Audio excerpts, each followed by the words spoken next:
आपण पाहत आहात प्रेस मीडिया न्यूज। जालना जिल्ह्यातील दिव्यांग बांधवांनी आपल्या विविध मागण्यांसाठी जिल्हाधिकारी कार्यालयात ठिय्या आंदोलन सुरू केले। दिव्यांग बांधवांनी जोरदार घोषणाबाजी करत आपल्या मागण्या मांडल्यात। त्यांची प्रमुख मागणी अलिमको कंपनीकडून इलेक्ट्रिक सायकलींचा पुरवठा व्हावा आणि दिव्यांगांना प्रति महिना 6000 रुपये मानधन मिळावे अशी आहे। यासोबतच अन्य मागण्यांसाठी ते ठाम राहून आंदोलन करत आहेत। जिल्हाधिकारी कार्यालयात चाललेल्या या आंदोलनामुळे प्रशासनाचं लक्ष वेधलं गेलंय आणि दिव्यांग बांधव त्यांच्या मागण्यांवर तोडगा निघेपर्यंत ठिय्या आंदोलनावर ठाम असल्याचं सांगत आहेत। आंदोलन करत आहात, हे आंदोलन काय तुमची प्रमुख मागणी आहे आणि तुम्ही हे आंदोलन कधीपासून करता?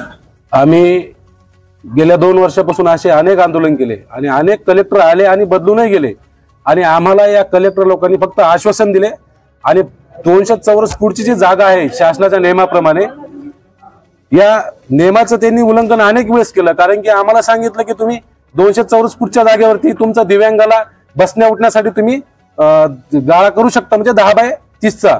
आणि आम्ही आंबडमध्ये तहसील समोर 10x30चा गाळा, आंबड तहसीलदार विजय चव्हाण, आंबडचे उपविभागीय अधिकारी पाटील सर आणि आंबडचे सीओ मनोज उकिरडे यांच्या म्हणण्यानुसार 200 चौरस फूटचा गाळा सुद्धा केला।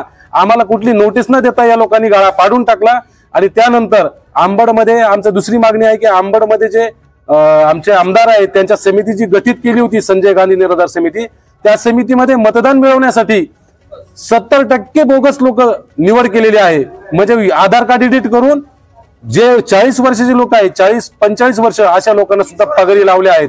आणि त्याच्यानंतर अजून दुसरी मागणी अशी आहे की आंबडमध्ये अलिमको कंपनीचं जे साहित्य आलं होतं, माननीय खासदार होते मागचे रावसाहेब दानवे पाटील यांच्या काळामध्ये, तर यांच्या काळामध्ये म्हणजे आमचे दिव्यांग बांधव ज्यांना चालता येत नाही अशा दिव्यांगाला इलेक्ट्रिकल सायकल आली, पण खासदार साहेबांनी ती सायकल भोकरदनमध्ये देऊन टाकली का की त्यांचा मतदारसंघ आहे। पण आमच्या आंबडमधल्या दिव्यांगाची सायकल तुम्ही तिकडे कशी देताय? बस असा सुद्धा अलिमको कंपनीमध्ये घोळ करून टाकला। आणि त्याच्यानंतर जालन्याची जी नगरपालिका आहे, या नगरपालिकामध्ये 19 लाख रुपये दिव्यांगाचा 5% निधी कोणालाच वाटप न करता गायब करून टाकलेला आहे। हे आमच्या प्रमुख मागण्या आहेत आणि याच्यामध्ये आंबडला जे 200 चौरस फूटचा गाळा पडला, जे दिव्यांग बांधवांनी आम्ही सगळ्यांनी कोणी भीक मागून गोळा करून ती गाळा उभा केला होता दिव्यांग सेंटर, ते पाडलं। या अधिकाऱ्यावर योग्य ती कारवाई करावी नसता आजच्या आमच्या मागणीचा प्रमुख उद्देश असा आहे की आम्हाला शासनाने आत्महत्या करण्यास परवानगी द्यावी। आम्ही सगळे लोक आज इथून एक तर इथं आत्महत्या करणार, नाही तर इथून आम्ही जाणार नाही। आम्हाला प्रशासनाने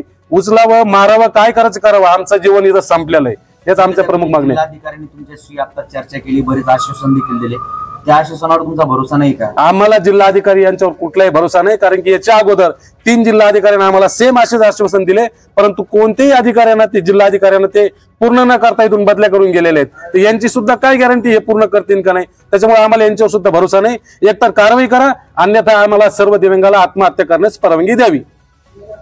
काय नाव? माझं नाव मोहन शेषराव मुंडे, मी प्रहार दिव्यांग क्रांती संघटनेचा जालना जिल्हा अध्यक्ष।